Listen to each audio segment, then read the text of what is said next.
और वो हमेशा ये विश करता था कि काश वो जवान हो जाए। एक दिन जब वो एक लड़की के साथ गपागप कर रहा होता है, तब वो लड़की उसे बताती है उसे एक दवा के बारे में पता है जिसे लेने से वो फिर से जवान हो सकता है। अब वो आदमी उस दवा की तलाश में लग जाता है। आखिर में उस आदमी को वो दवा मिल जाती है। वो जैसे ही इस दवा को लेता है, वो फिर से बहुत हैंडसम और जवान हो जाता है और अपनी सारी ख्वाहिशों को पूरा करता है और बहुत सी लड़कियों के साथ गपागप करता है। लेकिन इसके बाद क्या होता है, ये हम आगे इस मूवी में देखेंगे। तो चलिए इस मूवी को शुरू करते हैं। कहानी की शुरुआत एक बड़े से शहर से होती है। यहाँ हम लोग एक बूढ़े आदमी को देखते हैं जिसका नाम गैरी है। गैरी एक फोटोग्राफर था, लेकिन इसके साथ साथ वो एक नंबर का ठरकी भी था। वो अपनी दुकान में बैठकर पूरे दिन सिर्फ लड़कियों की फोटोज देखता रहता था। एक दिन एक लड़की उसके पास आती है और वो उससे कहती है, मुझे कोट पहनकर एक फोटो क्लिक करवानी है क्योंकि मैं एक इंग्लिश टीचर हूँ और मुझे पासपोर्ट साइज फोटो खिंचवानी है। ये सुनकर गैरी उसे चेंजिंग रूम से कोट निकाल कर देता है।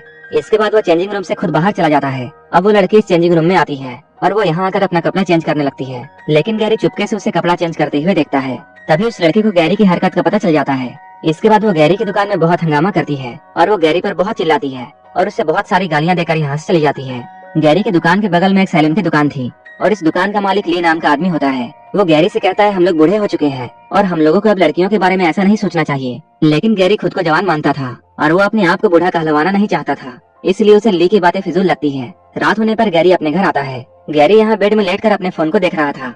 फोन में वो अपने फेवरेट एक्ट्रेस की मूवी देखता है, लेकिन वो एक एडल्ट मूवी थी। उस वीडियो को देखते हुए गैरी के तन बदन में आग लग जाती है। इसके बाद वो अपनी हाथ की शक्ति दिखाता है और अपने आप को ठंडा करता है। यहीं पर हमें यह पता चलता है कि गैरी अब तक कुंवारा है और उसकी शादी अब तक नहीं हुई है, क्योंकि ना तो गैरी के पास अच्छा घर है और ना ही उसके पास पैसे हैं। शादी ना होने के कारण गैरी पूरा दिन बस लड़कियों के बारे में सोचता रहता था। अगले दिन गैरी की दुकान में एक लड़का आता है और वो अलग अलग पोज में अपनी फोटो क्लिक करवाता है। इसके बाद वो गैरी की खींची हुई फोटोज को देखता है। तभी उसे कुछ याद आता है और वो गैरी से कहता है, तुम तो इस शहर के सबसे बदनाम फोटोग्राफर हो।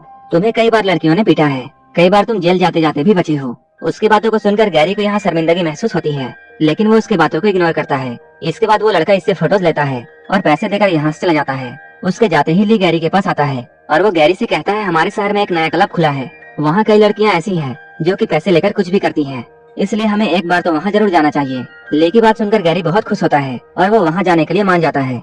रात होने पर ये लोग नए क्लब में जाते हैं और यहाँ आकर वो लोग शराब पीते हैं। उसी वक्त एक लड़की आकर ली के पास में बैठ जाती है। वो लड़की देखने में बहुत खूबसूरत थी और उस लड़की का नाम सूजी था।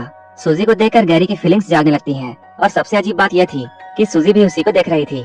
कुछ ही देर बाद हम लोग सूजी को देखते हैं जो कि गैरी के घर में आई है और गैरी उसे घोड़ी बनाकर घपाघप कर रहा है। इसके लिए गैरी ने उसे पैसे दिए थे। गैरी यहाँ अपनी पूरी ताकत लगाता है, लेकिन उससे कुछ खास नहीं हो पाता है। अपने मिशन में नाकाम होने के बाद गैरी सूजी से बातें करता है। गैरी उससे पूछता है, तुम्हें मेरे साथ कैसा लगा।